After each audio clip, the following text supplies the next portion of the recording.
बेगूसराय जिले के गरहरा गांव में आज भक्ति और आस्था का भव्य आयोजन देखने को मिला है।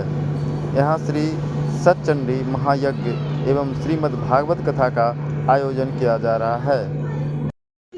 आइए सुनते हैं पूज्य श्री प्रेमाचार्य पीताम्बर महाराज जी से कि इस पावन श्री सतचंडी महायज्ञ और श्रीमद् भागवत कथा के माध्यम से वे आज युवाओं के अध्यात्म और जीवन के बारे में क्या संदेश देना चाहते हैं। दूसरा कोई यज्ञ नहीं है, यज्ञ से श्रेष्ठ दूसरा कोई कर्म नहीं है, यज्ञ से श्रेष्ठ दूसरा कोई तीर्थ नहीं है, यज्ञ से श्रेष्ठ दूसरा कोई पुण्य नहीं है। इसलिए यज्ञ जीवन में सबको आवश्यक है और यहाँ पर बड़े बड़े काशी के पावन धरती से चल करके विद्वान आए हैं, वेद दिया हुए हैं। वेदो नारायण साक्षात, जिस वेद ऋषा को भगवान नारायण का रूप दिया गया है, ऐसे भगवान नारायण का सुंदर मंत्रोच्चारण हो रहा है। तो निश्चित में इस यज्ञ से सबका कल्याण होना है, ये मैं सबका आवाहन। वैसे तो दोनों पक्ष हैं, पहले की अपेक्षा आज हमारे युवा काफी अध्यात्म के प्रति, सनातन के प्रति जागरूक भी हो चुके हैं। निश्चित में वह मोबाइल का सदुपयोग भी है और मोबाइल का दुरुपयोग भी है।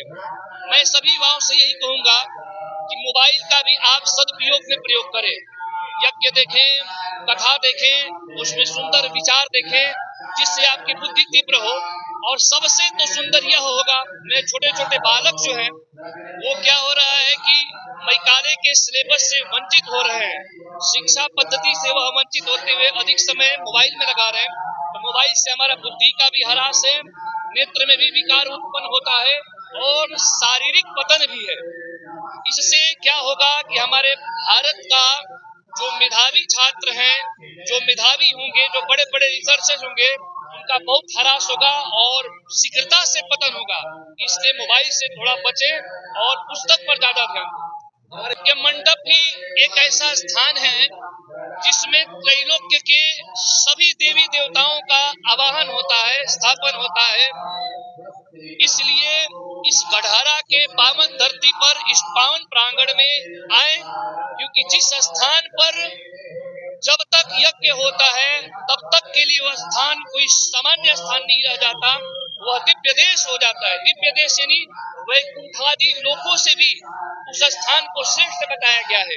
तो इस यज्ञ में, इस पावन धरती पर आने का मतलब, सोचिए आपको वैकुंठ दर्शन का फल प्राप्त हो गया, कैलाश दर्शन का फल प्राप्त हो गया, अनेक दिव्य देशों का दर्शन प्राप्त हो गया। नहीं आए तो इससे बड़ा दुर्भाग्य कुछ नहीं होता है। क्योंकि यज्ञ में, कथा में जो मनुष्य, जो भक्त उपस्थित नहीं हो पाते हैं, उनके भाग्य पर देवता भी खेद करते हैं और उनको धिक्कारते हैं। यहाँ तक कि कहते हैं वह मनुष्य होते हुए स्वपच है, शव के समान है, मुर्दे के समान है।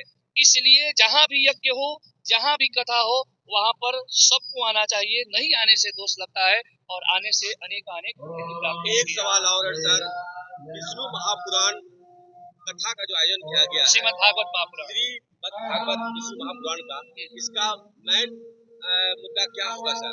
मेन उद्देश्य क्या होगा सर? मेन उद्देश्य यही होगा, जैसे आपने पहला प्रश्न किया था कि आज के जो युवा हैं मोबाइल के प्रति ज्यादा अग्रसर हो रहे हैं और अपने मुख्य लक्ष्य को भूलते जा रहे हैं। भागवत क्या है कि व्यक्ति का वास्तविकता का बोध कराता है, वास्तविक वस्तु का बोध कराता है, जीव का जो है आत्म साक्षात्कार कराता है कि वास्तव में 84 लाख योनियों में सर्वश्रेष्ठ योनि मनुष्य को कहा गया है। तो क्यों कहा गया है?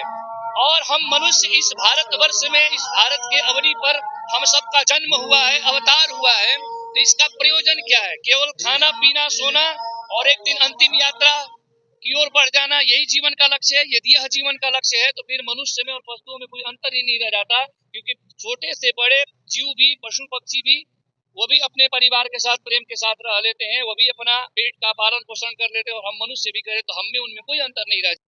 मेन भी सही यही होगा कि सभी मनुष्यों को आत्मबोध हो, उनका अपना लक्ष्य पता। का तात्पर्य यह होता है, मैं इसको और सरल करके कहूँ कि अपने आप का पहचान, कि हम कौन हैं, इस संसार में क्यों आए हैं। खाना पीना सोना ही लक्ष्य है या आकर कुछ और विशेष लक्ष्य है? अर्थात हम आए हैं तो किस लिए आए हैं? भगवत प्राप्ति के लिए आए हैं तो उसके लिए माध्यम क्या है? यही हमारे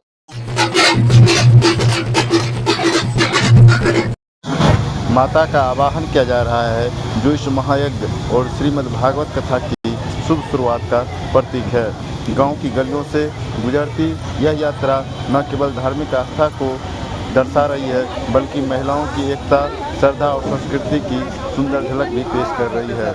हर कदम पर भक्ति और चेहरे पर विश्वास, और हर कोई सिर्फ आस्था का सागर दिखाई दे रहा है।